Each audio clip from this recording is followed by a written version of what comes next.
Today I will tell you how to upscale AI-generated images. I will leave a link to the program in the description. Run program and choose Super Upscale. Now choose the AI images on UPC.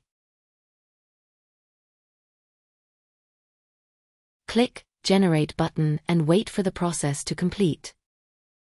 The maximum size of original images is 2048 x 2048 px. Done. Look at the clear details and rich colors.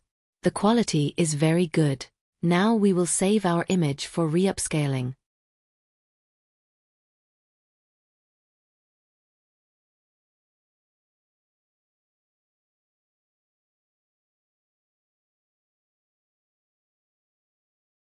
To do this, I will open the image in Photoshop and save it in PNG format. Use Command-Control-Shift-S and save as PNG.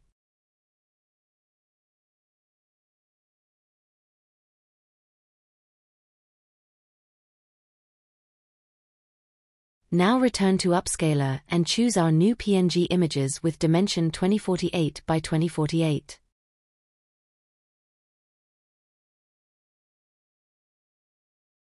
And click again, Generate. Wait for the process to finish and save the image on your computer. Now you can continue preparing the image in Photoshop. But that's in the next video.